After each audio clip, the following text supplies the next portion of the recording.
So we're thinking now about something that we call absolute value. So when we think about this idea of an absolute value, it simply means that it's the distance that a number is from zero. Okay.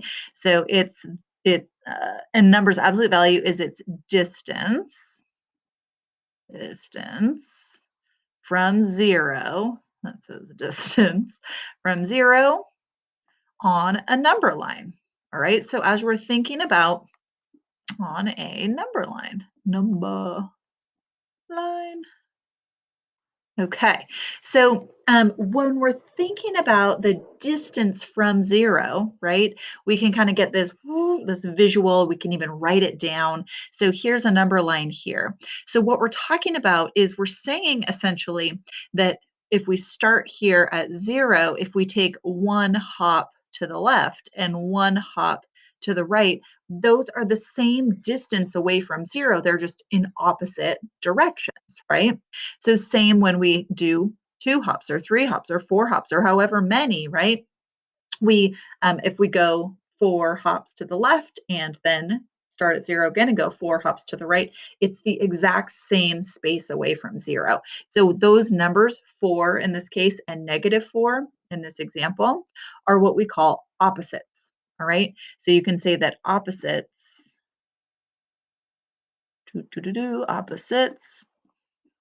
have the same, ooh, we're just going to sneak it down here. Opposites have the same absolute value, meaning, again, they are the exact same distance from zero. So there's this sort of symbol that we use. It's these two lines, like a little jail cell. So if you put it around a number, like has been done here, if you put it around the 4, the 4 with these two absolute value bars around it, it asks you, well, what is that number for? What is its distance from 0? And you can say, well, the absolute value is 4. It's 4 away from 0. Similarly here, when there's -4, right, with these absolute value bars around it, you can say, what's the distance of -4 from 0? Well, 1, 2, 3, still 4 hops away from 0. It doesn't matter the direction. The absolute value is simply asking you, how far away from 0 is it? When you are working with absolute value, the absolute value will always be positive, right? It's always a positive distance away. It doesn't matter the direction that you've traveled. So what we have here is we have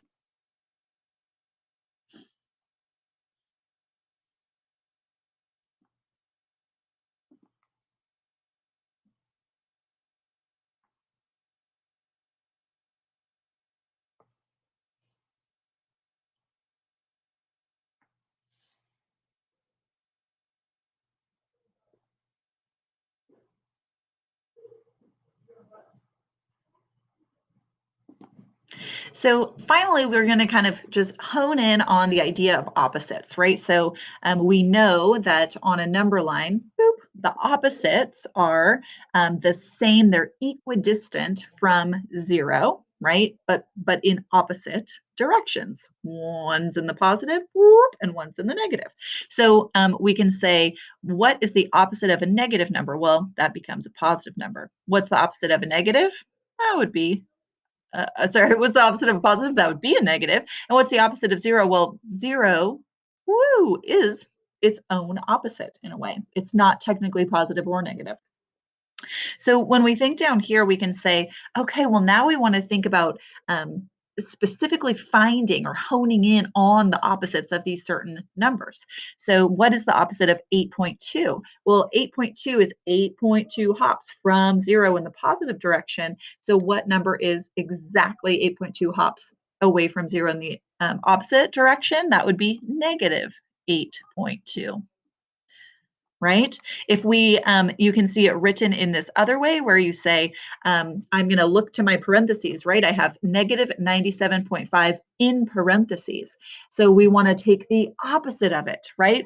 This symbol right out here, it says it is a symbol saying opposite, right? Or negative. So what is the opposite of negative 97.5? That would be positive 97.5, right?